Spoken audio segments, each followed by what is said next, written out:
Welcome back to my channel. আমরা যাচ্ছি বেলডাঙা বাবরি মসজিদে। তো বাবরি মসজিদে একটা মিটিং রয়েছে, ওই মিটিংয়ে যাচ্ছি। তো হুমায়ুন কবিরাজের বক্তব্য দেখতে। তো চলুন আপনাদের সঙ্গে দেখা যাচ্ছে বাবরি মসজিদে।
চলে এসেছি বাবরি মসজিদে। তো হুমায়ুন কবিরাজের বক্তব্য দেখাবো। তো চলো আপনাদের দেখাচ্ছি বক্তব্য। মানুষ কাজ পাবে।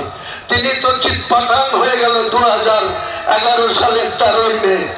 তারপরে আপনি আসলেন 20 মে থেকে এখন আপনি মুখ্যমন্ত্রী। রেজিনগরে কেন শিল্প তালুকা ফাঁকা, শুধু ঘাস গজায়, আর আপনার পার্টির কিছু ক্যাডার বছরে বছরে 15 লাখ টাকা সেই ঘাস বিক্রি করে লুটে খায়। কেন মানুষের সঙ্গে মিথ্যাচার, কেন মানুষের সঙ্গে প্রতারণা? আজও কেন ভাবদার মুসলিম গার্লস কলেজ হয়নি? আপনি আমাকে বলেছিলেন তোমার বাপের কপি কি জমি আছে, যে আমি ভাবদার কলেজ স্যাংশন করতে এসছো, তোমার লজ্জা করে না? তোমাকে বাই ইলেকশনে রেজিনগরের মানুষ ভোট দিল না, 1 ইঞ্চি মাটি আপনাকে ছাড়বো না, 1 ইঞ্চি মাটি আপনাকে ছেড়ে দেব না।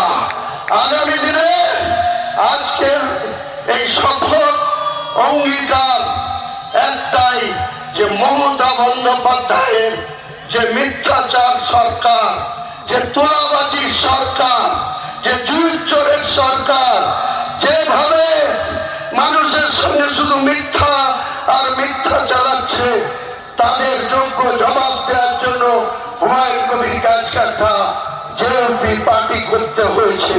আমি করজোড়ে প্রত্যেকটা রাজনৈতিক দলকে বারবার আপিল করছি, আপনারা যদি সত্যিকারের এই মহিলাকে ক্ষমতাচ্যুত করতে চান, এই মিথ্যাচারীকে ক্ষমতাচ্যুত করতে চান, 2011-তে 34 বছরের যে পরিবর্তন এসেছিল, আবার 2026-এ মমতা ব্যানার্জির পরিবর্তন করে আমরা মিলেমিশে, আমরা কেউ বড় না, কেউ ছোট না, সবাই মিলে আমরা ঐক্যবদ্ধ হয়ে মমতা বন্দ্যোপাধ্যায়কে ক্ষমতাচ্যুত করি।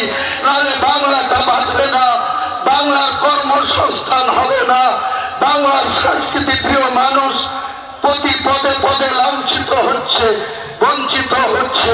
তাই আমরা আজকে যেমন মিমকে সঙ্গে পেয়েছি, আরো কিছু সংগঠনকে সঙ্গে পেয়েছি, সকলকে নিয়ে আগামী দিনে আমার কোনো ইগো নেই। হুমায়ুন কবিরাজের বক্তব্য কেমন লাগলো? তো আশা করি অনেক ভালো লেগেছে।